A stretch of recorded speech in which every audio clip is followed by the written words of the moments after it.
Hey guys, it's Tefnut, and I am currently in a park in San Francisco. And I wanted to make a video and a reading for you guys for the full moon in Scorpio, sexy Scorpio. So I hope you are embracing your beautiful sexual nature, sensual nature today in this amazing rebirth moon we are going through right now. Really going deep and digging within the shadow side of you, embracing it and using it as a tool in a good way rather than putting it as against you. There's a lot of emotions coming up today. I know for myself, last night I could not sleep. I was crying for a few hours and just allowed myself to listen to some kind of deeper, heavier, like soundscape, emotional music that really allowed me to come to that place, to allow it to cleanse out of me. Scorpio is a water sign, so there's a lot of emotions coming out today. A lot of people may be a little heated, as there is heat to Scorpio, I feel, as well. I was raised by a Scorpio mother, so I have the energy of Scorpio in myself as well. And we do have a conjunction going on with Saturn in Scorpio, and that happens to be in my Saturn. So it's very interesting seeing the point of view of that, and just allow yourself to breathe and shed that snake skin, but embrace it, really embrace it. Listen to some dark music, something that inspires you, put on some red lipstick, dance, do whatever feels right for you. Easy on the yoga today, as there is an easier chance to get in a little accident, but just take it easy on yourself, allow your emotions to flow. Great day to take a bath. It is also a bit dry in the air today. It's very hot here, so drink lots of water. I know Scorpio is a water sign, but it does walk in the desert as well, so we need to replenish that with water and nurturing self and loving ourselves and allowing that shadow side to be cleansed out so that the new can really come in and you can shine bright. Without the dark, there is no light. All right, on to the moon reading. I love you guys. Many blessings. All right, so here is the moon reading in total. Here you go, this beautiful circle. And we're going to start on the outside with this beautiful deck I have here, which is the Goddess Inspiration deck. And the first card I pulled, I started here, is Brigit with Fiery Arrow. Be ready to burn with inspiration. The second card, which is on the top of the moon spread, is Sachi with Divine Power. It says, take steps to develop your physical strength. The next card I got is Anuket, which is similar to my name in a way, and others' names. Your life will overflow with blessings, the Embracer. The next card I got is Mut, which is the mother goddess, I want to say. It is time to mother yourself. Healing awaits. For some reason the camera seems very distant. It's kind of funny. Rati with the goddess of sexuality. Embrace your passion. The next card I got is Inanna with Divine Mother Queen, I want to call it.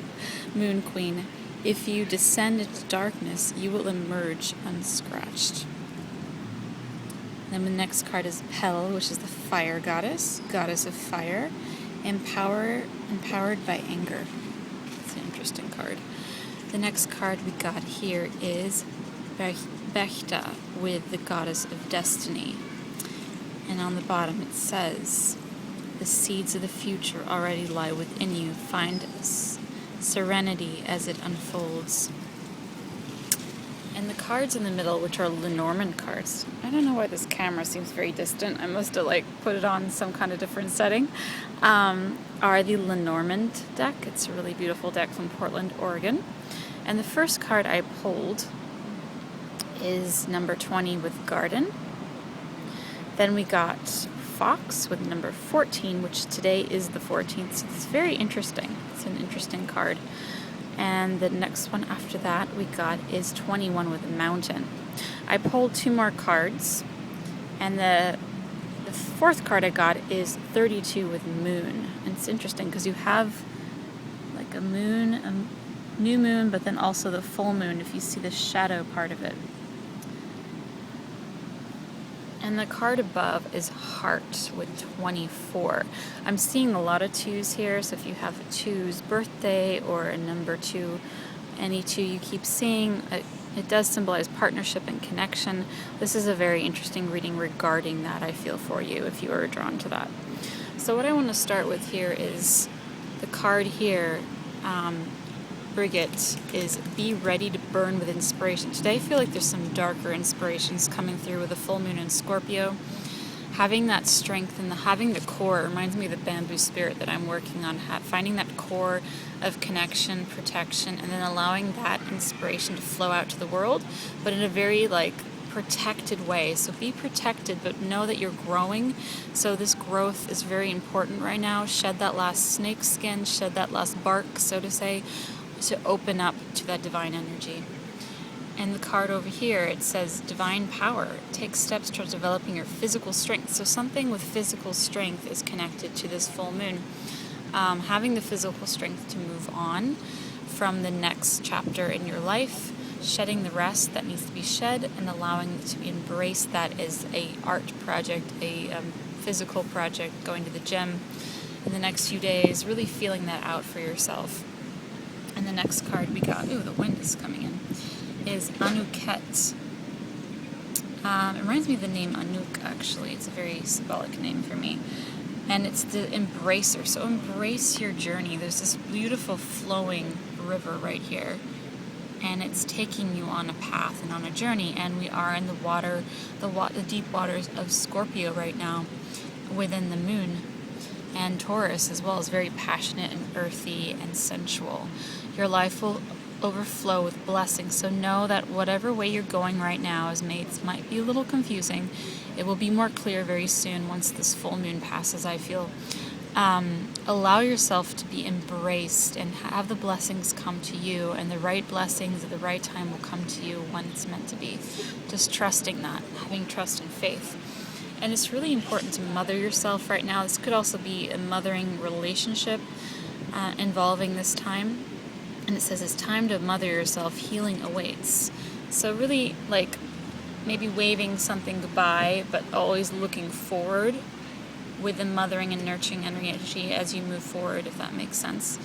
And then the next card, which is interesting, we have mother, and then we have this pregnant woman here, is Rati.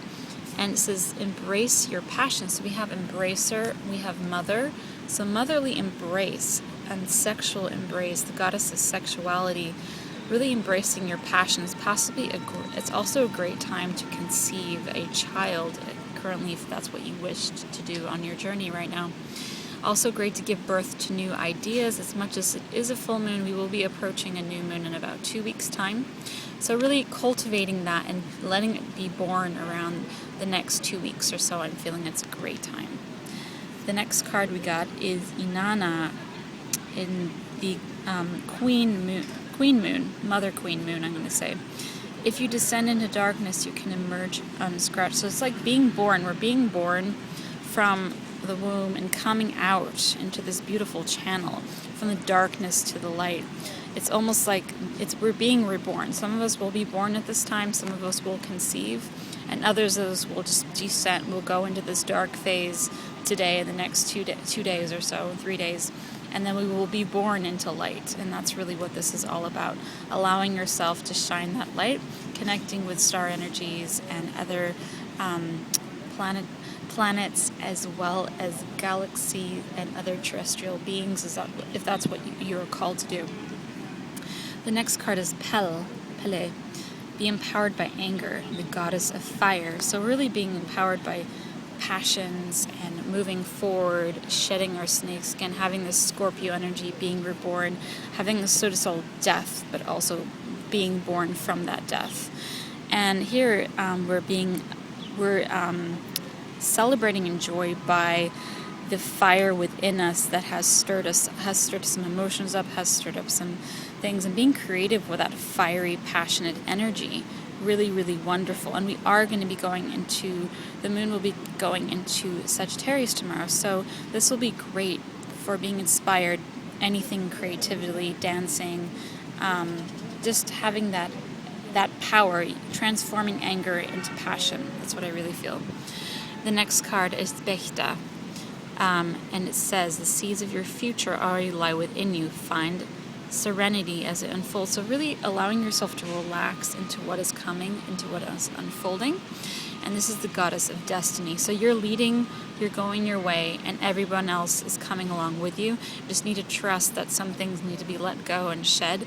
It's like we're changing seasons up here. Summer is on its way soon. Here it's winter to looks like it's almost autumn, but just because of the colors.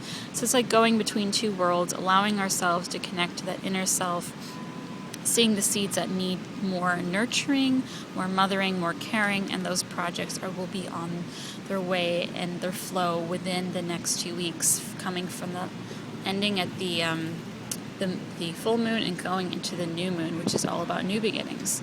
So we're in a really interesting cycle right now. I want to talk about the middle spread, which has a lot to do with relationships and obstacles. And here we have the garden. Interesting enough, I am sitting in a park right now. So the garden is about community, events, anything with community, and I feel like connections as well, very important. Also feeling grounded, get into nature, feel supported by nature, connect, do some gardening this weekend. Really great time to do that. Plant your seeds into the garden. That's what I'm really feeling. She's going into the garden. Then we have a fox, which can be like a bit of mystery, trickstery, also moving forward, anything to do with cats. So it's like this animal, cat or fox, is moving into the garden here. So we're going into this unknown to the garden, and sometimes this can simplify, can have to do with something hidden. So something's hidden, but we're moving into this garden, and we're just going into this like almost labyrinth garden, I want to say. And then through this, we are moving away from our obstacles. We need to nurture ourselves with getting back to the garden, our heart chakra, nature, connecting to that place again. And we are moving away from this crazy time we've had the last, I want to say, a month and a half or so, with all the eclipses, the Grand Cardinal Cross. Really, we've climbed that mountain. We've shed that skin. So this is about the hidden part. And now we're moving the mystery into solving the mystery and moving forward with our heart and our desires and planting our seeds. Now, when I look below, we have a full moon. We had eclipses. So I feel like this is energy of both. This is the darker shadow moon that we're going through right now. And within the next 2 weeks, I want to say something is going to blossom within relationships, community, moving forward, where you're going to move, events. Something is in the works within that relationship, career, planting your seeds and moving forward with that. And the new moon will be a great time to make that happen. And it will be there. And it has to do with your heart. So what is your heart's true desire? Where do you want to head? Envision in your garden what you would like. Great thing to do is visualize a garden and plant those seeds in a meditation and see what happens. Go back every night, every day, and see how they have grown and how they've changed. Take notes and see what your true heart is telling you within your guidance, your heart chakra, in your garden of Eden that you are planting and you are growing.